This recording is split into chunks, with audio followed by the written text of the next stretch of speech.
Alors mes amis, comme je vous ai déjà informé, ce soir j'ai le plaisir de recevoir Gérard Masson. Gérard Masson, bonsoir, comment allez-vous? Bonsoir, tout va très bien. Tout va très bien? Alors Gérard Masson, déjà on a parlé ensemble sur l'origine des origines, la croyance, les religions. Alors avant tout, d'où est-ce que tu veux qu'on commence? Je crois que ce serait bien de commencer dès le départ. Origine des croyances, ça vient d'où? On peut parler de Mitra. De Mitra, oui. Allez-y. J'ai dans le livre qui va sortir, j'ai un chapitre sur Mitra. Oui. Je peux vous le lire, c'est pas très long. Alors, Mitra et le mitraïsme. Premier monothéisme connu 5000 ans avant Jésus-Christ, les Hittites du nord de la Mésopotamie adorent Mitra, divinité perse de la lumière et de la sagesse. Il surveille le monde, veillant sans sommeil.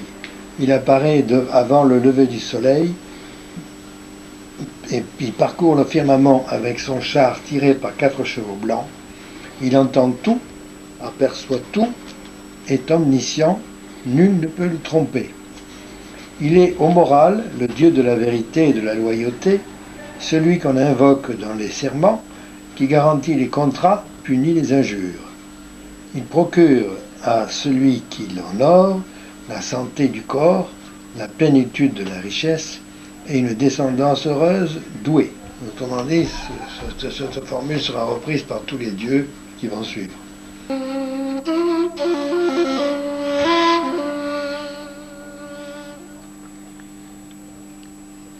Changeant tous nos calculs, dossier archéologique.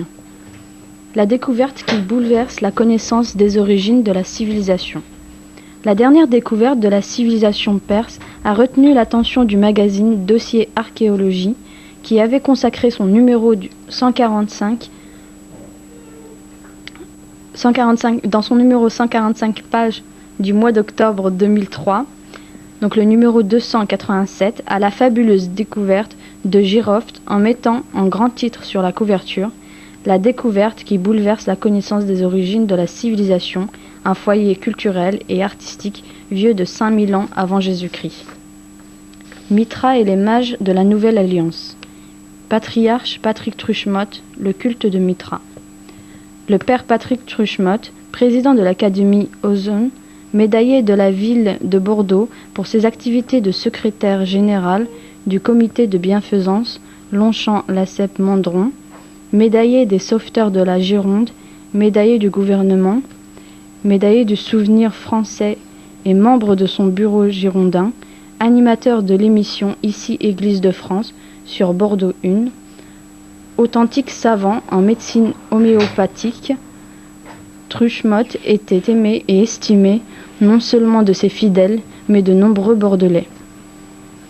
Un passage fort important développait la thèse suivante. Les mages de l'Épiphanie auraient été prêtres de cette religion venue du sud de la Mésopotamie. En voici l'argumentation sous la plume de Truchemot. Mitra et les mages de la Nouvelle Alliance. L'Évangile, selon saint Matthieu, rapporte qu'à l'époque de la naissance de Jésus, des mages arrivèrent qui venaient de l'Orient. Selon toute probabilité, ces voyageurs spirituels appartenaient à une religion extrêmement antique, dont la figure la plus connue des historiens est celle d'un très grand sage nommé Zarathustra. Ce fut un deuxième extrait de L'origine des origines selon David Abbassi.